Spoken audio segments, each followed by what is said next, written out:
early voting, and the May 22nd is primary day. And the only two races on the ballot are going to be the governor's race. Or the only two races here in Nueces County, and pretty much throughout the rest of the 27th district. This can be the governor's race and our race. In other counties, there might be a few local races, runoffs, but in Nueces, it's just going to be us and the governor's race. All right, and the Republicans are having the Republicans are in a runoff as well. Too, for the 27th district. Also. Yeah, but they don't have a governor race to deal with. It's just the 27th, I believe, on their end. Yeah, I think they're going to stick with Greg Abbott.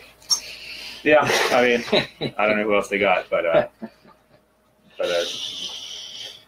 now a question that comes up is, what if you didn't vote in the primary? Can you still come vote in the runoff?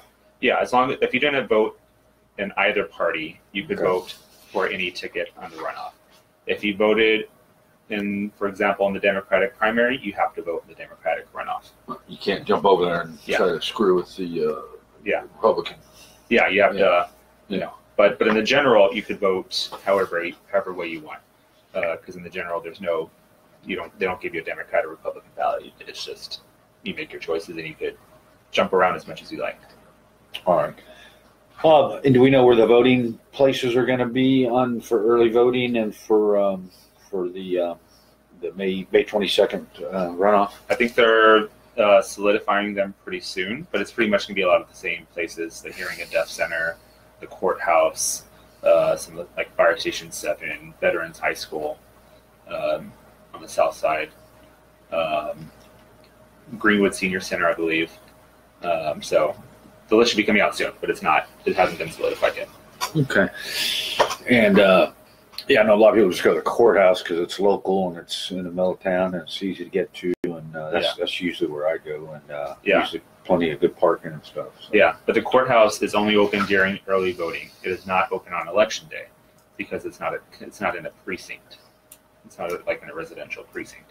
I know. Repeat that again. The courthouse is only open for voting on election day. Oh, on election day. Okay. Not on election day. Early voting. Early voting. Right. It is closed. It is not open on election day. Yeah. So if you're going to go vote at the courthouse, May 14th through May 18th are the dates that it'll be there. On election day, it will not be open for voting. And we would certainly recommend early voting as opposed to election day, not because it's going to be that busy this year, probably on election day, but just because something may come up and you may get busy, you may have a flat tire or whatever. So May 14th through 18th, and usually you can go like 7 a.m. to 7 p.m. or something. 7 to 7, and there's no lines. And one of the things I was sort of thought was funny was this past go around for the early voting, there was more people in line for the new Selena bag at HEB than to vote. Than to vote. And that's because voting doesn't cost any money. People are spending their $2.19 or $4.40 for Selena bags. But not coming to vote. So I hope we get people to show up to vote, because that's more important than a Selena bag. But I guess it's promoting getting rid of plastic bags, as long as they're going to use those bags for recyclable use. Right. That's the silver lining. And I guess they're promoting Fiesta de la Flor, which is coming up here, which Herrman Herrman's a sponsor of that. So that's coming up here in April. So it's going to be huge. That's always good too. So kind of just off topic, not really off topic, but what do you think it's going to take to get the people interested in this election? I mean, some people just don't seem to care no matter what. Yeah. I know a lot of Democrats are fired up, and we'll talk about the other elections in a minute, like the Pennsylvania, the other races, like Pennsylvania one and stuff. But so Democrats seem to be fired up. At least other states, I guess we'll find out here. But then there's other people that just don't seem to pay attention at all. What's it going to take, you think, to get those people to kind of just go, wait a minute, we're losing our democracy here. Right? I need to do something. I think, in the primary, like I said, the runoff, I don't expect there to be too much excitement because we're still trying to figure out. But in the general, I think as we get closer to November, we're definitely going to see just nationally a lot of press coverage, a lot of excitement as to as to these races, especially if you have two very strong candidates in this race, me being one of them, hopefully. People get excited about that, and I've seen on my end that people are excited to see new energy. They're excited to see someone younger step up, especially if we saw with all the student protests happening this week. No, but for against the gun. For the gun reform. Yeah. So people have been asking, where are the young people? Are the young people? It's like, oh, well, they're here. So right. They're going to vote this time. Yeah, they're going to vote, and that's the thing. I think they'll show up to vote in November. It's just the primaries are not. So they're not. That's what I call politically sexy to get involved with. Right. But it's relaying those issues, letting people know that these are the issues that are important. This is what's happening.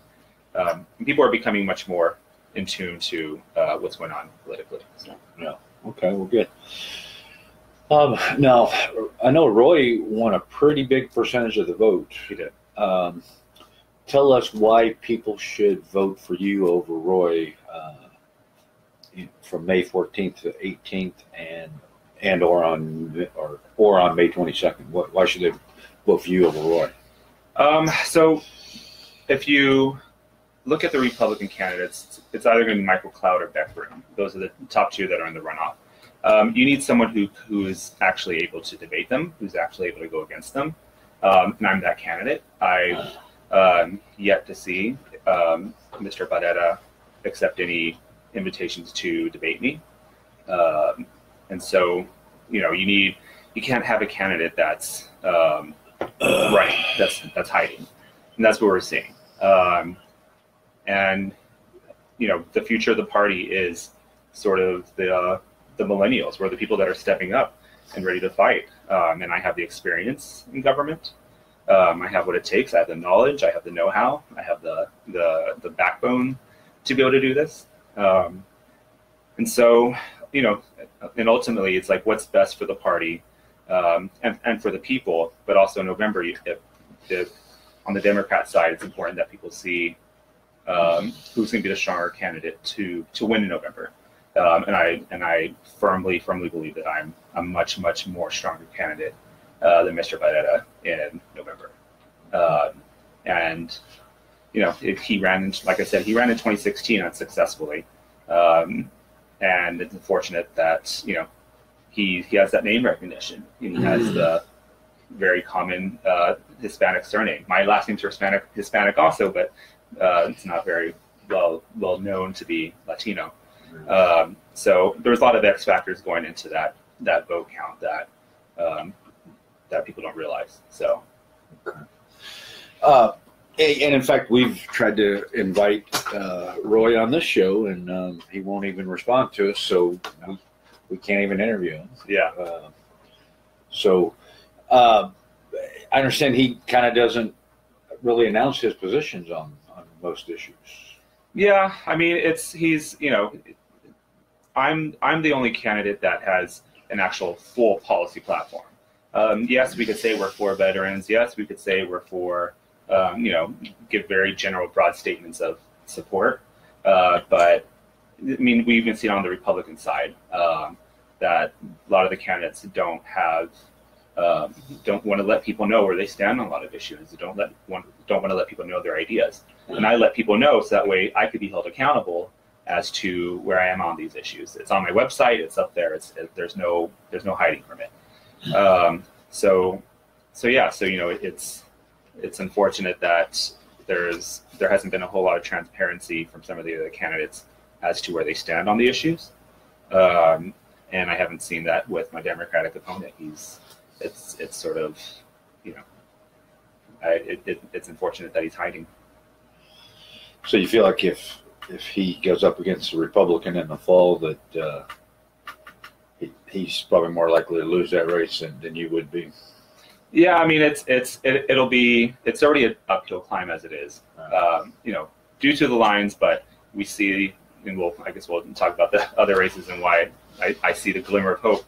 But you need to see a strong candidate for that, and I firmly believe that Mr. Pyatt is not a strong candidate to be able to face the Republicans. It's the truth, and that's where it is. We need someone to be able to do it.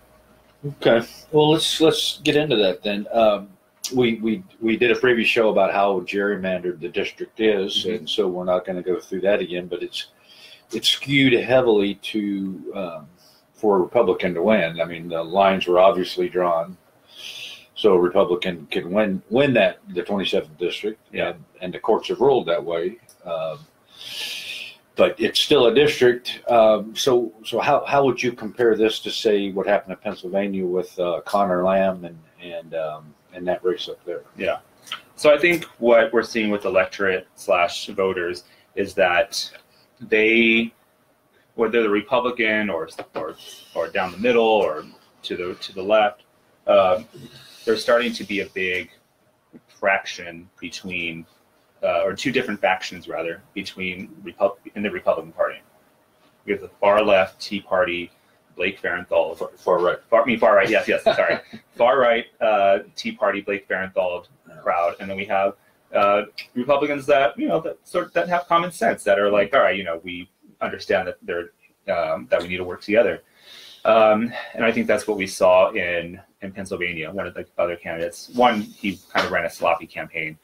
But two, he had Trump come in and try and get him out there, and that's what this race is. I mean, the two Republican candidates, they're two very different Republicans. They're one, Beck Brune is GOP establishment that has the GOP money. That's it is what it is, and then Cloud is a little bit more, I believe, to the right, and so.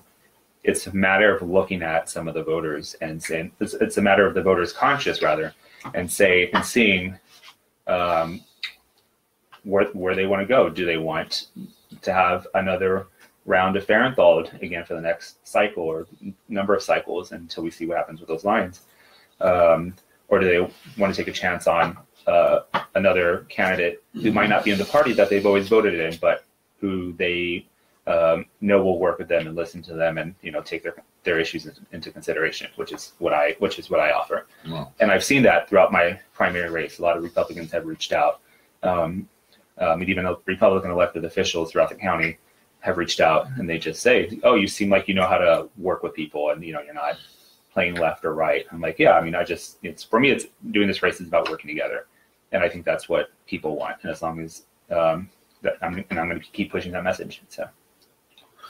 Well, maybe Cloud will win then, and then Trump will come campaign for him, and they'll make sure all the Democrats come out and vote. Maybe, I mean, and some Republicans. Yeah. So. Yeah, I mean, and I always say it's in the past 3 cycles, Farenthold didn't win by huge, ginormous margins. He won by 11-12% on average, or maybe even 10% on average. So going into this race, it's going to be Republican 60%, Democrat 40%.